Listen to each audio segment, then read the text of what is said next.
Hello' everyone, আসসালামু আলাইকুম। মোৰ অন্য এটি ভিডিঅ'লৈ সকলোকে স্বাগতম জনাইছোঁ।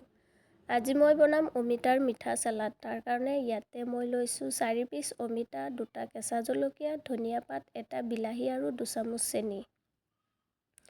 প্ৰথমতে মই অমিতাখিনি ধুনীয়াকৈ এটা মেচিনৰ সহায়ত পিচ পিচকৈ কাটি লৈছোঁ।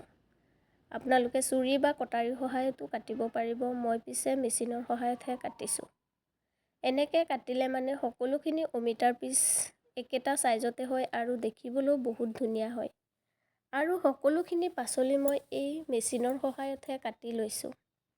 এই চালাডটো বনাবৰ কাৰণে অমিতাটো 20% মান পকা হ'ব লাগিব আৰু বিলাহীটো পূৰা পকা হ'ব লাগিব। এনেকৈ সকলোখিনি পাচলি মোৰ কাটা হৈয়ে গ'ল। তাৰ পাছতে এটা চামুচৰ সহায়ত পাচলিখিনি মই ধুনীয়াকৈ মিক্স কৰি দিলোঁ। পাচলিখিনি মিক্স কৰাৰ পিছতে ইয়াতে মই পৰিমাণমতে নিমখ আৰু পৰিমাণমতে চেনি দি দিলোঁ। তাৰ পাছত আকৌ চামুচ এডালৰ সহায়ত চেনিখিনি আৰু নিমখখিনি পাচলিৰ লগত ধুনীয়াকৈ মিক্স কৰি দিলোঁ।